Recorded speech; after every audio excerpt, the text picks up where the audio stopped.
ನನಗೆ ಅಮ್ಮ ಇಲ್ಲ, ಅಣ್ಣ ತಂದಿರಲ್ಲ, ಕೈ ಬಿಟ್ಟಿದ್ದಾರೆ. ಯಾವ ಊರು ಪುಟ್ಟ? ನಂದು ಬೇಲೂರು ಪ್ರಕರಣ.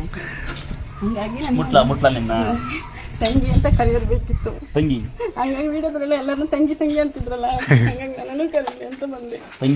ತಂಗಿಯರಿರೋದಕ್ಕೂ ಪುಣ್ಯ ಮಾಡಿರ್ಬೇಕಲ್ವಾ? 2 ಸಲ ಬಂದೆ, ಫಸ್ಟ್ ಸಲ ಸಿಕ್ಲಿಲ್ಲ, ಈ ಸಲ ಅಮ್ಮನ ಬೇಡ್ಕೊಂಡೇ ಬಂದೆ. ಏನಂತ ಬೇಡ ಬಂದೆ? ಸಿಗ್ಲಿ ನನಗೆ ಗುರುಗಳು. ಗುರುಗಳಲ್ಲ, ಅಣ್ಣ ಕಣೆ. ನನ್ನ ತಂಗಿ ಅಂತ ಕರೀಲಿ ಅಂತ. ತಂಗಿ ಅಂತ ಕರೀಲ ಅಮ್ಮ, ಇದು ನೀವು ಹುಡ್ಕಮ್ಮ. ತಂಗಿ ಕೊಡ್ಲಿ ನನ್ನ ತಂಗಿ ಬಂದ. ತಾಯಿಯಿಂದ ಅಣ್ಣ ತಂದಿರಲ್ಲ ಕೇಳ್ಬಿಟ್ರು. ಹಾಗಾಗಿ ತಂಗಿಯಾರ ಈ ಥರ ಯಾರ ಮನ ನೊಂದಿದ್ರೆ, ನಿಮಗೆ ನಮ್ಮ ಮೇಲೆ ನಂಬಿಕೆ ಇದ್ರೆ, ಯಾರು ಬೇಕಾದ್ರೂ ಬೇಕಂತಾನೆ ಇಷ್ಟ ತನಕ ನಿಂತಿದ್ದೆ. ಬೈಸಬೇಕು ಅಂತ ಬಂದಿದ್ದೀರಾ? ಇಲ್ಲ, ಮಾತು ಕೇಳ್ಬೇಕಂತ ಅಷ್ಟು ಇಷ್ಟ. ಆಯ್ತು ತಂಗಿ, ನಾನು ಸಿಕ್ಕ ಕೊಡಲಿ ಸಣ್ಣದ ಇವ ಪ್ರತಿ ವರ್ಷ ಬಾ. ಅದ್ರಲ್ಲೂ ಗೌರಿ ಹಬ್ಬ ದಿವಸ ಬಂದ್ರೆ ಅರ್ಶಿನ ಕುಂಕುಮನೂ ಕೊಡಲ್ಲ ನಂಗೆ. ಅಷ್ಟಂಗ ಹೂವು ಬಳೆ ತಗೊಂಡ್ಬರ್ತೀವಿ. ಯಾರು ಕೊಡಲ್ಲ. ಹಣ ನಂದಿರೋಂಥ ತಂಗಿಯರಿದ್ರೆ ಯಾರು ಬೇಕಾದ್ರೂ ಬರ್ಬೋದು, ಇಲ್ಲಿ ನಡೆಯುತ್ತೆ ಅಂತ. ಏಕ ತಂಗಿ ಖುಷಿನ ಈ ಸಿಕ್ಕ ನಿನ್ನ ಮಗಳೇ ಇಲ್ಲಿ ತಿನ್ಕಂದ ಅಷ್ಟಂಕುಮಾರ್ ಬಳೆ ಹೂವು ಸಿಕ್ಕೈತಿ. ಖುಷಿನ